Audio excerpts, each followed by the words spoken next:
Hello, everyone. Welcome to the Newsbrowse News broadcast.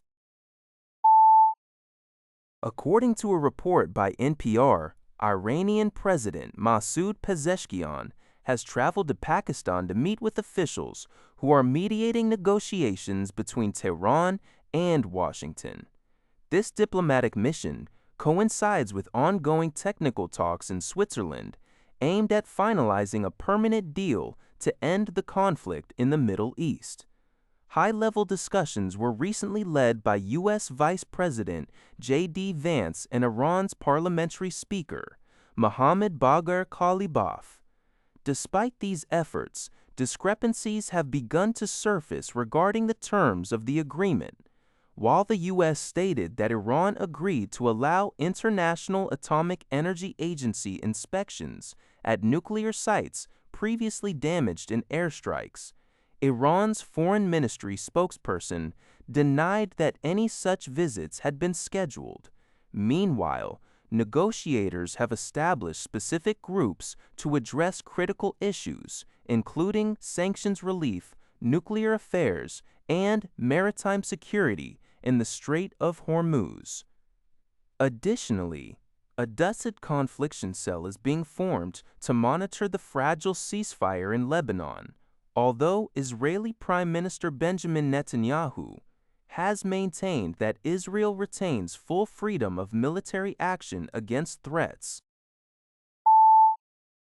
According to a report by Liberty Times, the Ukrainian military announced on June 22, 2026, that it had launched a successful long-range strike against the Russian Space Communications Center in Dubna, Moscow Oblast, during the night of June 21 to 22.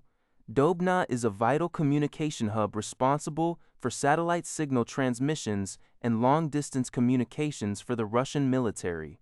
The Ukrainian General Staff and military news outlet Defense Express confirmed the attack, releasing footage that showed thick smoke billowing from the targeted facility. While Ukraine highlighted the strike as a major achievement of its unmanned systems forces, neither Russian officials nor independent sources have yet confirmed the exact level of damage.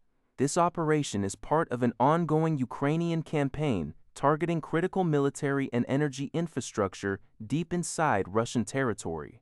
Over the past week, Ukraine has conducted multiple drone strikes against Moscow oil refineries, military industrial plants, and missile component factories, demonstrating its growing capability to bypass air defenses and bring the conflict closer to the Russian capital. According to a report by Lianhe Zhaobao, Iran declared on Tuesday, June 23, that it will not permit International Atomic Energy Agency (IAEA) inspectors to access nuclear facilities damaged by airstrikes. Iran's foreign ministry spokesman, Esmail Baghai, stated during a press conference in Tehran that there are no plans to meet with the IAEA Director General, nor any intention to allow inspections of nuclear sites damaged by military aggression from the United States and Israel. This statement directly refutes claims made by U.S. Vice President J.D. Vance, who had hailed Iran's alleged agreement to readmit UN inspectors as a milestone toward denuclearization. During the conflict in June 2025, Washington bombed 3 Iranian nuclear facilities located in Fordow, Natanz, and Isfahan. Although Iran agreed to a new cooperation framework with the IAEA in September 2025 to resume some inspections, Tehran maintains that this agreement does not extend to the bombed facilities. Baghai emphasized that no established protocol exists for these damaged sites, and Iran will continue to adhere to its current standard safeguards as a state party to the Non-Proliferation of Nuclear Weapons Treaty (NPT). According to GG Press, South Korean Prime Minister Min-seok and Chinese Premier Qiang held a meeting on June 23 in Dalian, the Weidong Province, China, where both leaders are attending the summer Davos meeting. During the talks, the two premiers confirmed their shared commitment to deepening and advancing bilateral relations. Premier Li emphasized China's readiness to continuously build mutual trust and expand the breadth and depth of cooperation between the two nations.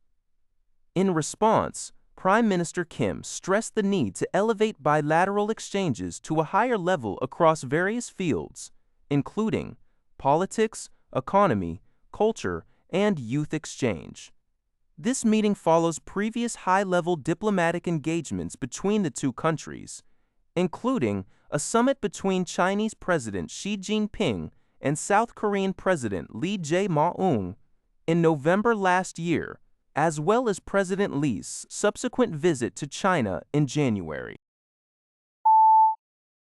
According to a report by Thai Sounds, Russia is facing a severe domestic fuel crisis due to systematic Ukrainian drone and missile strikes targeting its refineries and oil storage facilities. Despite being the world's third-largest crude oil producer, Russia is experiencing gasoline and diesel shortages, resulting in fuel rationing, skyrocketing prices, and long queues at petrol stations across multiple regions.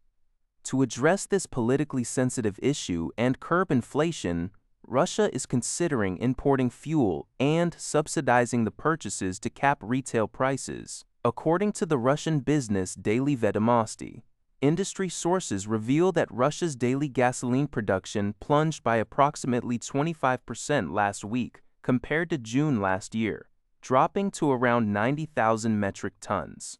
Furthermore, seaborne oil product exports fell by 15% in the first half of June as refineries underwent emergency repairs. In response to the crisis, the Kremlin has already banned gasoline and aviation fuel exports and is reportedly preparing to import fuel by sea as early as this month to stabilize the domestic market. That's all for this video. Thank you for watching. See you in the next video.